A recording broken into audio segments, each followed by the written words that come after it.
I watch a lot of videos on the internet of so-called hauntings. Don't get me wrong, I do believe in ghosts, but I'm also skeptical and won't believe everything I see. There are a lot of things you can explain away, like doors or windows closing because of a breeze, camera glitches and video compression issues that make it look like different shapes are moving. Heck, some people even use special effects and CGI to fake ghost videos. I have a friend who's also interested in the supernatural, like ghosts, demons, and even cryptids, so we decided to find a so-called haunted house and try to ghost hunt for ourselves. So, one Friday evening we packed up some stuff and headed out to the haunted house. We brought flashlights, a video camera each, with good microphones, and we installed apps on our phones that supposedly can work as a spirit box. The drive took about an hour, and the last couple of miles the road was a gravelled one, with no street lights in sight. The only lights were the headlights of my car. We arrived at the house at dusk, which seemed like the right time. Bright enough to see what we were doing, but almost dark enough for us to begin.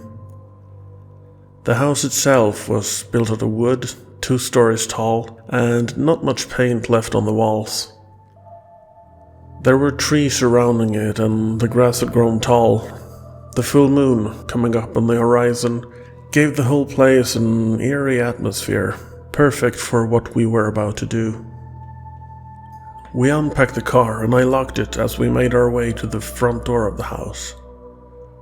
The footpath was also made of gravel, though it was steadily losing the battle against the grass, which was inching its way further and further to engulf and suffocate what was left of the footpath.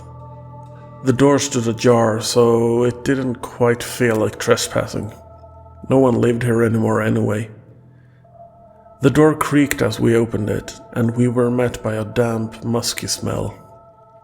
The house had definitely not been used for a long time, probably a decade or more. As we entered, we could see the wallpaper barely hanging onto the walls, and the floor made noises with every step we took.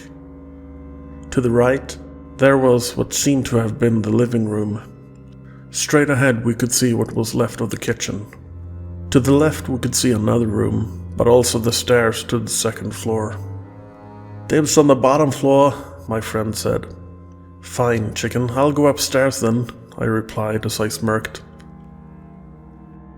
As I walked up the stairs, the steps creaked with every footstep. When I got up, I noticed 3 rooms. The first one was right in front of the staircase. Looks like it was the master bedroom. Inside, there was a king-size bed. On each side, there were bedside tables with half-burned candles. Even here, the wallpaper struggled to do its job, barely hanging onto the wall. The humidity had made it all bubbly on large parts of the wall and letting go completely on other parts. I proceeded walking along the landing, and the next room was a smaller one. It looked like a kid's room. Some toys were left behind, it seems. A couple of plushies, and if I'm not mistaken, I saw a Furby as well. You know those creepy talking toys they advertised a couple of decades ago? "You better stay quiet," I said quietly. "You finding anything?" my friend yelled from downstairs. "Nothing much yet," I replied. "You?"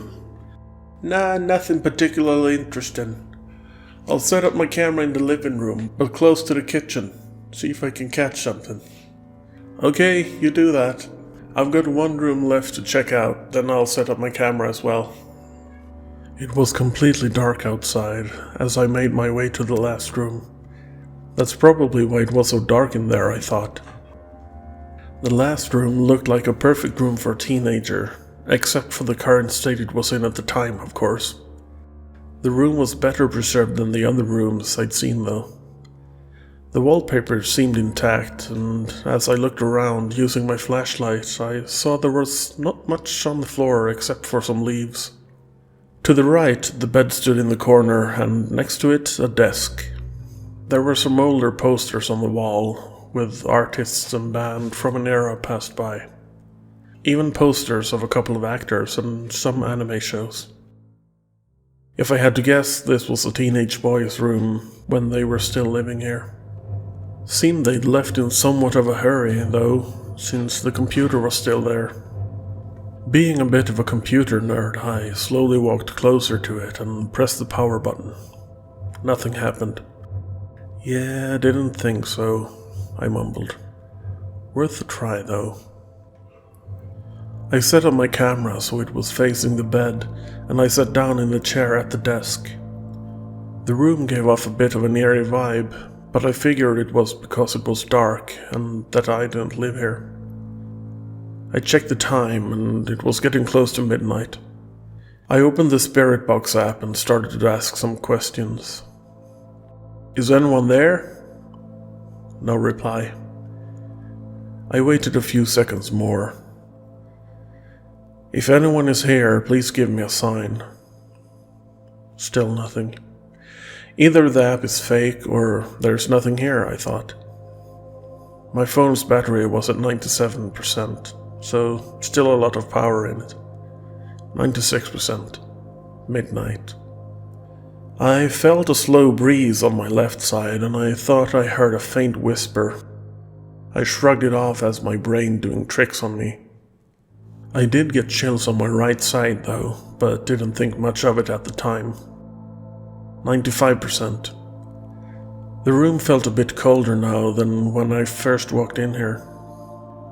I played some Yahtzee to pass the time. A couple of minutes later, I know I heard a floorboard creak. I started the app once again and asked, "Is anyone here?" "Boy," the app replied. I could barely believe my eyes and ears. Good thing my video camera was still recording, so I could get the whole thing on tape. Okay, memory card, but you know what I mean. It's still running, right? Yes it is. Good, I thought to myself. "What's your name?" I asked, now a bit nervous, mixed with a bit of excitement. "Adrian," the app replied. I was getting a bit giddy at this point. Another breeze on my left side, the side that was facing the bed. "Did you live here?" I asked. "Yes." By then, I definitely felt the temperature in the room had dropped with a few degrees. It felt more like a chilling autumn evening than a warm summer one. The replies were short, but I figured that that's normal, because it's what I'd seen on YouTube. "How old are you?" I asked. No reply. It felt like the atmosphere in the room had changed slightly, to a heavier, almost oppressing one. I didn't get a reply, so I asked again, "How old are you?" The light on the video camera blinked steadily, like a metronome dancing to its own beat. If I didn't know better, I could swear the room got darker. Since it was nighttime and dark outside, I thought it was just my imagination. 14. I jumped as the app replied. The room was so quiet that I felt like I was in a sound-insulated cell. I didn't hear my friend downstairs either, so I shouted to him, "You find anything yet?" No reply. I walked out of the room and onto the landing and asked again, "Did you find anything?" "Aside from the wind outside making the tree branches scratch against the walls, no." "All right," I replied. "I might have some evidence, but I'll show you later." "Sounds great," he replied. I went back into the room and sat down on the chair again. I checked the battery on my phone. 74%. Wow, that was fast, I thought. I wasn't surprised though, since that seemed to be a common thing with ghosts. Pretty much any ghost hunting video on the tube had batteries running out faster than normal when they allegedly encountered ghosts and demons. This seemed to be the real deal, so I guess the battery wouldn't last for much longer. I should have an hour or so left, I thought to myself. "Was this your room?" I asked. Another floorboard creaked, and I heard the bed creak as well, like someone sat down on it. 33%. I felt another chill on my right side, as my left side got colder.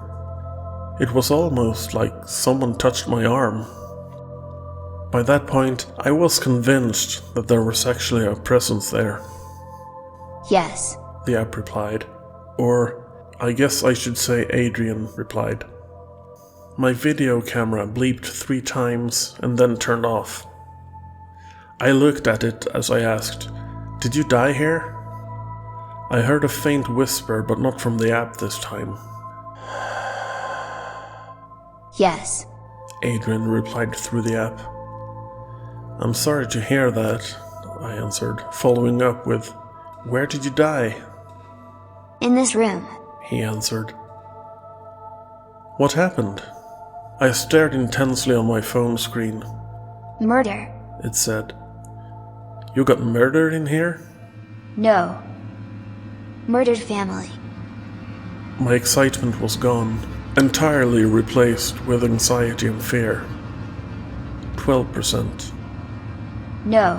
Murdered family. the screen said. The room went from cold to freezing, and I felt an intense burn on my arm. The next thing I heard was very faint, but I'm pretty sure Adrian said, "Do we want to die in here too?" And that was not through the app. I stuttered. "No thanks." The app let out mechanical laughter, Ha, ha, ha, ha, ha. and I saw the phone quickly reach 1% battery. I heard a faint whisper. "Get out." You didn't need to tell me again. As I dashed from the chair toward the door, I grabbed my camera by the tripod and ran out the bedroom door. The door slammed behind me, and somehow the light started to flicker in the hall. "We need to go, come on," I yelled to my friend.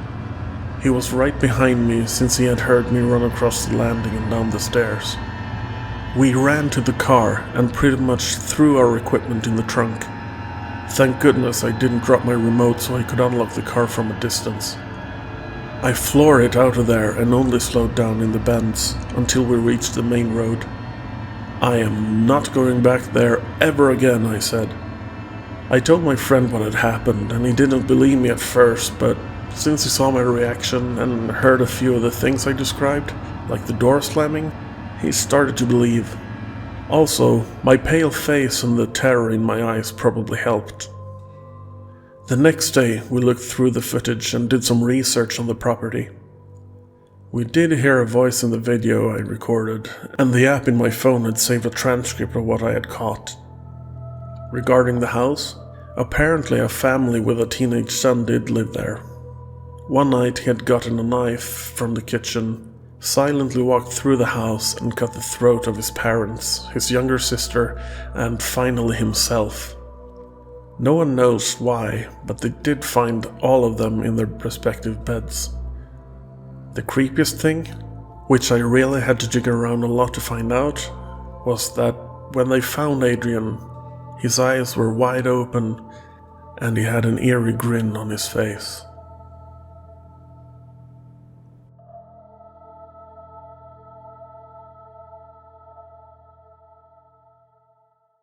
Thanks for letting me join in on another video, Thomaseron.